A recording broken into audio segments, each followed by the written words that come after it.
Merhaba arkadaşlar, kanalıma hoş geldiniz. Bugün sizlerle boy yastık modelleri yapacağız.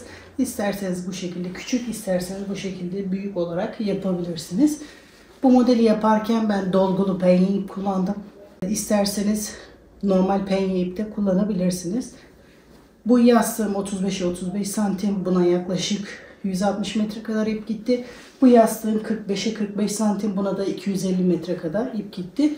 Bu modeli yaparken 8 milimetre tığ kullandım. İsteğe bağlı, elinizin sıklığına göre farklı numaralarda seçebilirsiniz. Kanalıma hala abone değilseniz kanalıma ücretsiz abone olabilir. Sıradaki videolardan anında haberdar olmak için zile basabilirsiniz. Kanalıma destek için beğen ve yorum yaparak destek olabilirsiniz. Benden gören arkadaşlar sosyal medyada paylaşım yaparken benim kanalımdan bahsederseniz sevinirim arkadaşlar. Bu battaniye, bu yuvarlak yastık, bu üzerimdeki süveter hepsinin tarifi kanalımda mevcut. Videolar kısmına tıklayarak tariflerine bakabilirsiniz. Şimdi modelimizin yapılışına geçebiliriz. Bu yastığı yaparken 4 milimetre koton makrome ip kullandım. Bunu yaparken 2 milimetre koton makrome ip kullandım. Bu şekilde bu marka ipi de kullanabilirsiniz. Bununla aynı kalınlıkta oluyor. Şöyle kalınlığını göstereyim. Bu benim kullandığım 2 milimetre koton makrame. Bu da yaklaşık 1,5 milimetre kalınlığında koton ip. Modele sihirli halka yaparak başlıyorum. Orta parmağımdan önden arkaya doğru kısa ipimi doluyorum. Bu sardığım ipin arkasından beri tığımı geçiriyorum. Bu parmağımda sarılı olan ipi alıyorum. Bir tur çeviriyorum ve zincir yapıyorum. Zincir yaparak halkamı bu şekilde sabitliyorum. 3 zincir. Bu 3 zincir benim ilk trabzanım sayılıyor. Sırasıyla sihirli halkanın içinde trabzan yapmaya başlıyorum. Bu zincir benim ilk trabzanım. İkinciyi yaptım. 3 4 5 ve 6. Bu şekilde halkanın içine toplam 16 tane trabzan yapalım. Toplamda 16 trabzan yaptım. Bu halkamı da iyice sıkıştırıyorum. Kapanabildiği yere kadar bu ortasını kapatıyorum. İlk yaptığım trabzanın tepesine batarak ipimi oradan alıyorum. İlmeğin içinden geçirerek sıramı birleştiriyorum. 3 zincir trabzan için, 1 zincir ara zincir için toplamda 4 zincir yapıyorum. Sırasıyla bütün trabzanların üzerine birer tane trabzan yapacağız. Bir trabzan, arada bir zincir, sıradaki trabzanın tepesine batarak bir trabzan, bir zincir, sıradaki trabzanın tepesine batarak bir trabzan. Bu şekilde her trabzan tepesine bir trabzan yapacağız ve arada bir zincir. Bir zincir, sıradaki trabzan tepesinde bir trabzan. Bu şekilde sıra sonuna kadar toplamda 16 trabzan olacak şekilde sıra sonuna kadar yapalım. Sıra sonuna kadar geldim. Bütün trabzanların üzerine trabzan yaptım. Bir zincir çekiyorum. Bu ilk başladığım yerin tepesine batarak ipimi oradan alıyorum. İlmeğin içinden geçirerek sıramı birleştiriyorum. 3 zincir. 3 zincir yapıyorum. Bu benim ilk trabzanım sayılıyor. Yani bunun tepesine batmış oluyoruz. Şimdi bu aralarda hep 2 trabzan yapacağız. Bir zincir çektiğimiz yerlerde hep 2 trabzan yapacağız. Normal ikili trabzan yapıyoruz. 1. Tekrar aynı boşluk içerisinde bir trabzan daha yapıyorum. Her trabzanın tepesine bir trabzan yapıyoruz. Sıradaki boşlukta 2 trabzan.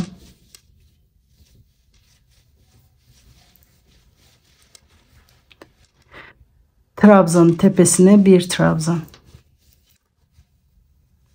Sıradaki boşluğun içine 2 trabzan.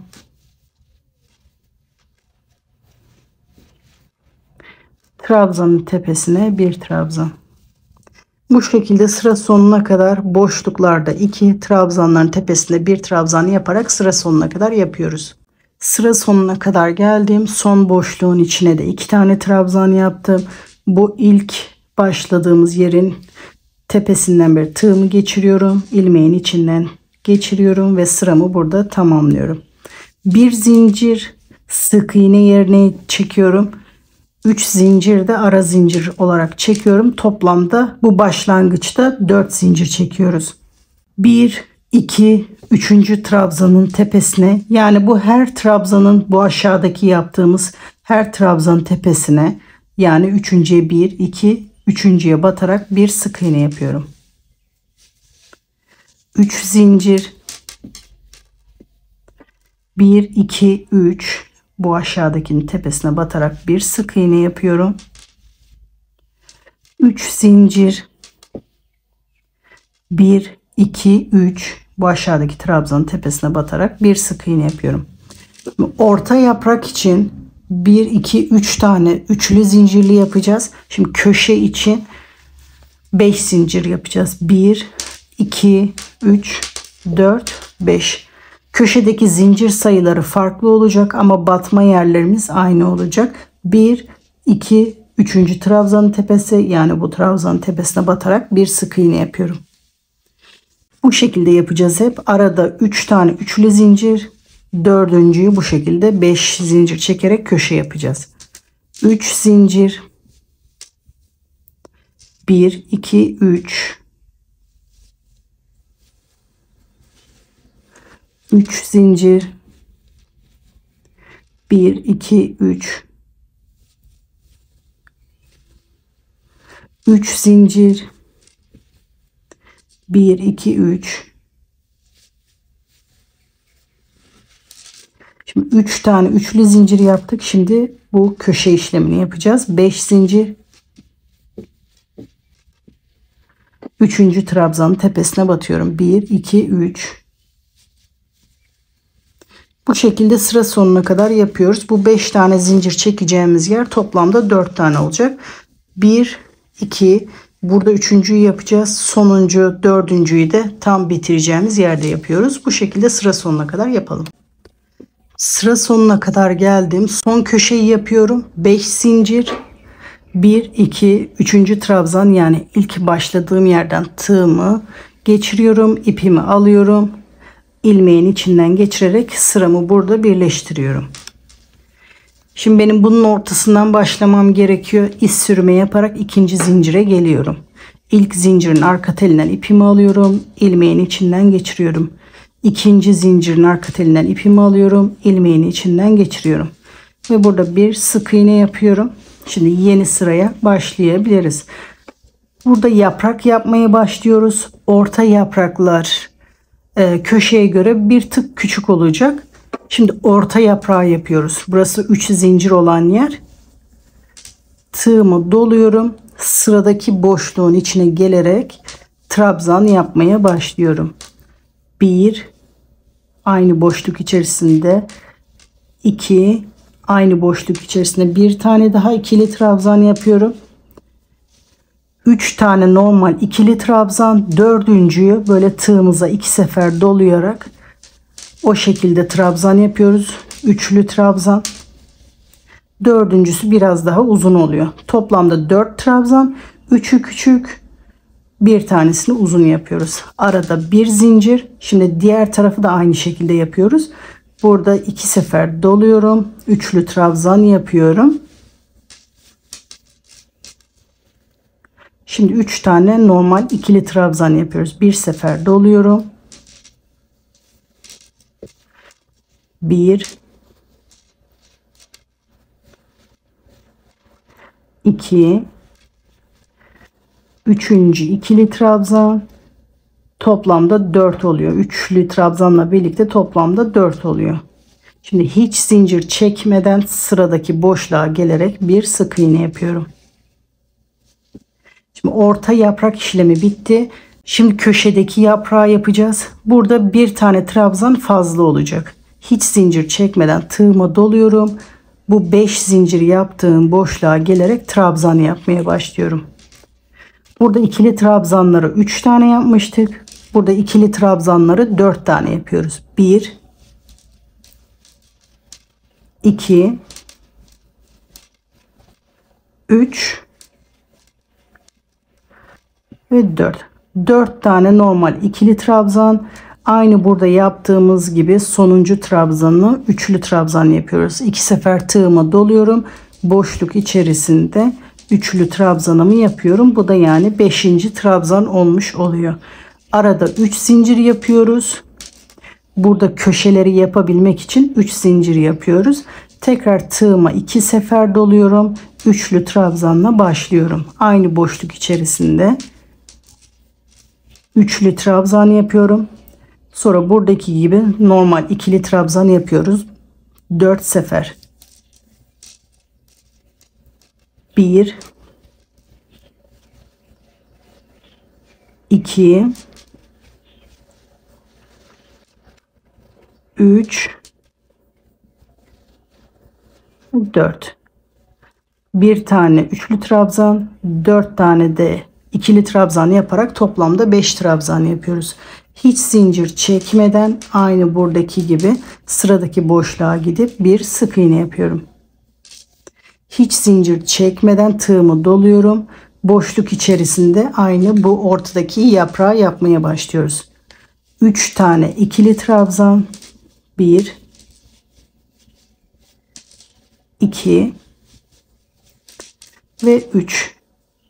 Dördüncüyü üçlü trabzan yapıyoruz. 2 sefer tığımıza doluyoruz. Bu aynı boşluk içerisinde üçlü trabzanımı yapıyorum.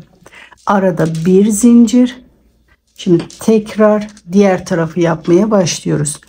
2 sefer tığımı doluyorum. Aynı boşluk içerisinde üçlü trabzan yapıyorum. Bir sefer doluyorum. Normal trabzan yapıyorum. Bu şekilde ikili trabzan 3 tane yapıyoruz. 2 3. İlk yaptığımız üçlü trabzanla 4 oluyor. Hiç zincir çekmeden sıradaki boşluğa gelip bir sık iğne yapıyorum. Hiç zincir çekmeden tığıma doluyorum. Sıradaki bu 5 zincir çekerek yaptığım köşeye geliyorum. 4 tane ikili trabzan yapıyorum. 1 2 3 ve 4. 5. trabzanı 2 sefer tığımıza doluyoruz. Boşluk içerisinde üçlü trabzanımı yapıyorum. Köşe için 3 zincir. Tekrar aynı boşluk içerisinde tığımı 2 sefer doluyorum. Üçlü trabzanımı yapıyorum. İkili trabzan 4 tane yapıyoruz. 1 2 3 ve 4. Sıradaki boşluğa gelerek bir sık iğne yaparak sabitliyorum. Aynı şekilde buraya da bu ortadaki yaprağı yapıyoruz. Toplamda 4 köşemiz olacak. Bu şekilde sıra sonuna kadar yapalım. Sonuncu köşeyi de yaptım. 5 trabzanı yaptım. Şimdi sırayı birleştiriyoruz. İz sürme yaparak bu ortaya geldiğimiz yerin oradan bir tığımı geçiriyorum. İlmeğin içinden geçirerek sıramı birleştiriyorum. Şimdi benim bu ortadan başlamam gerekiyor. Buraya kadar iz sürme yapıyorum. Arkadaki telin içinden beri ipimi alıyorum. İlmeğin içinden geçiriyorum. Arkadaki telin içinden beri ipimi alıyorum. İlmeğin içinden geçiriyorum. Bu şekilde iz sürme yaparak bu köşeye kadar geliyorum. Sonuncusunda normal sık iğneyi yaparak burada sırama başlıyorum. Burası benim orta kısmım. Buralar köşe. Bu ortadaki sivri yerin kenarlarında 4 zincir. Köşelerin orada 6 zincir yapacağız. Burayı karıştırmayalım. Şu anda benim orta yaprağım. Burası köşe. Bakın burada bir zincir çektiğim yer. Burası orta yaprak. 4 zincir. Tığımı 2 sefer doluyorum. Burada sık iğne yaptığım yerin tepesine batarak üçlü trabzanımı yapıyorum. İlk doladığımı, ikinci doladığımı, sonra ikisini birlikte. Şimdi köşeye doğru gidiyorum. Burası köşe, 3 zincir yaptığım yer. 6 zincir, 1 2 3 4 5 6. Tığımı doluyorum. Bu köşe içerisinde normal trabzan yapıyorum. 5 zincir, tekrar tığımı doluyorum. Aynı boşluk içerisinde köşede bir trabzan yapıyorum. Burası bizim köşemiz oluyor. Şimdi aynı buradaki gibi burada da 6 zincir yapıyoruz. 1 2 3 4 5 6. Tığımı 2 sefer doluyorum. Bu alt sırada yaptığımız sık iğnenin tepesine batarak üçlü trabzanı yapıyorum. İlk doladığımı, ikinci doladığımı, sonra ikisini birlikte. 6 zincir yapacağımız yer bitti köşede. Şimdi orta yaprağa geçiyoruz. Burada 4 zincir yapıyorum. 1 2 3 4. Bu bir zincir çektiğimiz yere gelerek bir sık iğne yapıyoruz. Düz yapmaya çalıştığımız için bazı yerlerde üçlü, bazı yerde sık iğne, bazı yerlerde trabzan yapıyoruz ki düz olmasını sağlıyoruz. Şimdi 4 zincir, tekrar tığıma 2 sefer doluyorum. Bu diğer sırada yaptığımız sık iğnenin oraya üçlü trabzanımı yapıyorum. 1 2 ve üçüncüsünü, ikisini birlikte yapıyoruz. Şimdi köşeye doğru gidiyoruz. 6 zincir yapıyorum. 1 2 3 4 5 6. Tığıma bir sefer doluyorum. Bu köşede normal bir trabzan yapıyorum. Şimdi köşeyi yapıyoruz. 5 zincir, 1 2 3 4 5. Tığıma tekrar bir sefer doluyorum. Aynı boşlukta bir trabzan yapıyorum. 6 zincir, tığıma 2 sefer doluyorum. Burada sık iğne yaptığım yere batarak üçlü trabzanımı yapıyorum. Bu şekilde sıra sonuna kadar, buraya kadar yapalım. Sıra sonuna kadar geldim. 4 zincir yaptım. Bu ilk battığım yere batarak ipimi oradan alıyorum. İlmeğin içinden geçiriyorum. Bu şekilde birleştirmiş oluyorum ve yeni sıraya başlıyoruz. 3 zincir. Bu bizim ilk trabzanımız sayılıyor. Bu sık iğnenin üzerine yapmış olduğumuz trabzan olarak sayıyorum. Bu arada 4 zincir vardı. 4 tane trabzan yapıyorum. 1 2 3 ve 4. Şimdi normal trabzanın üzerine bir trabzan yapıyorum. Bu sırada hep normal ikili trabzan yapıyoruz. Büyük küçük sık iğne falan yapmıyoruz. Hep normal aynı trabzanları yapıyoruz. Bu arada 6 tane zincir vardı. 6 tane trabzan yapıyoruz. Buralarda kaç zincir varsa aralarda o kadar trabzan yapıyoruz. 1 2 3 4 5 6.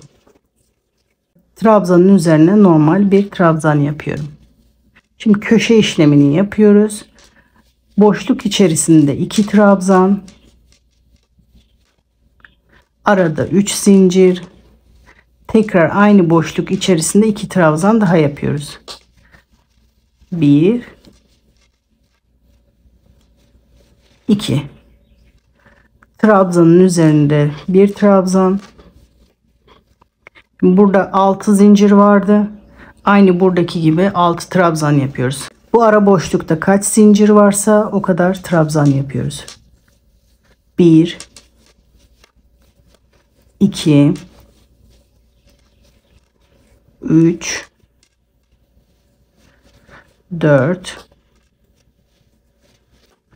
5 6. Trabzanın üzerinde bir trabzan yapıyorum. Bu boşlukta 4 zincir vardı. Burada 4 trabzan yapıyorum. 1 2 3 ve 4. Sık iğnenin üzerine de bir tane trabzan yapıyorum. Bu şekilde sıra sonuna kadar yapıyoruz. Kaç zincir varsa o kadar trabzan yapıyoruz. Köşeleri de aynı bu şekilde yapıyoruz. Sıra sonuna kadar yapalım. Sonuncu boşluğa kadar geldim. Burada da aynı şekilde 4 tane trabzan yapıyorum bu boşlukta. 2 3 ve 4. Sonra bu başladığım yerin tepesinden batarak ipimi alıyorum. İlmeğimin içinden geçiriyorum. Bir zincir çekerek ipimi kesiyorum. Motifimi burada bitiriyorum. Bu şekilde 2 tane motif hazırlıyoruz. Diğerini de aynı şekilde hazırlıyoruz. Küçük yastık için, yani benim yastığımı ölçtüğüm zaman bu 35'e 35 santim olan yastığın üzerine ölçtüğüm zaman benim için bu yeterli. Eğer siz daha büyük yastık yapacaksanız ya da ipiniz ince ise, henüz yastığın ölçüsünde olmadıysa buna bir sıra, 2 sıra, 3 sıra da ekleyebilirsiniz. Büyüğünü yapmak için tekrar trabzan yaparak bunları büyütebiliriz. 3 zincir çekerek sıraya başlıyorum. Şimdi buralarda hiç arttırma yapmıyoruz. Sadece köşeden arttırma yapıyoruz artık. Her trabzanın tepesine birer tane trabzan yapıyoruz.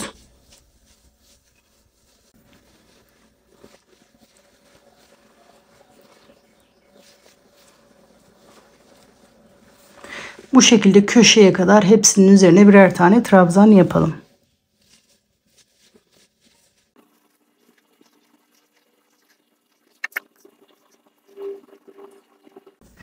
Bütün trabzanların üzerine trabzan yaptım. Şimdi köşeden büyütüyoruz. Boşluk içerisinde 2 trabzan yapıyorum. Tekrar 3 zincir. Bu şekilde bu kenar bitmiş oluyor. Sonra bu kenara dönmüş oluyorum. 3 zincir çektikten sonra aynı boşluk içerisinde tekrar 2 trabzan yapıyorum. Sonra buradaki bütün trabzanların tepesine trabzan yapıyorum. Sadece böyle köşeden büyütüyoruz. Diğer trabzanların üzerine birer tane yapıyoruz. Bu şekilde büyütmek isteyenler bunu sıra sonuna kadar yapıyor. Eğer hala küçük geliyorsa 3. sıraya da aynı şekilde başlayıp köşeden büyütebilirsiniz. 3, 4, 5 ipin inceliğine göre bunu büyütebilirsiniz. Ben 2 adet bu şekilde hazırladım. Düzü arkaya, tersi bana doğru olacak birinin. İkinci motifinde yüzü bana doğru, içi diğerinin içine bakacak şekilde motifimi yerleştiriyorum. Şimdi birleştirmeye başlıyoruz. Bunu isterseniz tamamını birleştirebilirsiniz. İsterseniz yıkanabilir olması için bu aşağıda mesafe bırakabilirsiniz. Ben şimdi mesafe bırakacağım. Bu trabzanın olduğu yerden başlayacağım. Eğer siz bunu daha büyük yaptıysanız bu mesafe daha farklı olabilir. Yastığınızın büyüklüğüne göre bu bıraktığınız mesafe farklı olabilir. Ben yaklaşık şu kadar bırakacağım. Yastığım rahatlıkla girip çıkabilir. Bu trabzanın buradan başlıyorum birleştirmeye. Bir zincir çekiyorum. Trabzanın üzerindeki, bu trabzanın üzerindeki trabzanın arka telinden, arkadaki trabzanın da üzerindeki trabzanın benden taraftaki telinden tığımı geçiriyorum. İpimi alıyorum. İlmeğin içinden geçiriyorum. Bunları hep yaparken birer tane telinden batarak iz sürümü yapacağız. Benden taraftakinin arka telinden, arkadakinin benden taraftaki telinden tığımı geçiriyorum. İpimi alıyorum. İlmeğin içinden geçiriyorum. Her trabzanın tepesine birer defa batıyoruz. Zincirlerde de aynı şekilde arka telinden, arkadaki motifinde benden taraftaki telinden, zincirlerde de aynı şekilde batıyoruz. Köşeye geliyorum. Bir telini, zincirin de bir telini alarak bu şekilde ilmeğin içinden geçiriyorum. Bir tel buradan, bir tel buradan iz sürme yapıyoruz. Trabzanlarda da aynı şekilde bir tel oradan, bir tel buradan. Köşeyi de normal bu şekilde döndüm.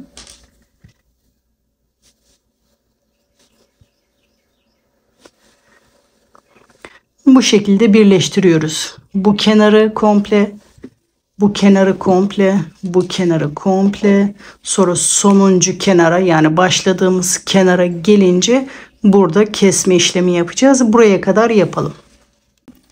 Son kenara kadar geldim. Burada kaçıncı trabzanın üstünden başladıysam aynı trabzanın üzerinde bitireceğim. Burada bu trabzanın üzerinde başlamışım. Bunu da bu trabzanın üzerinde bitireceğim.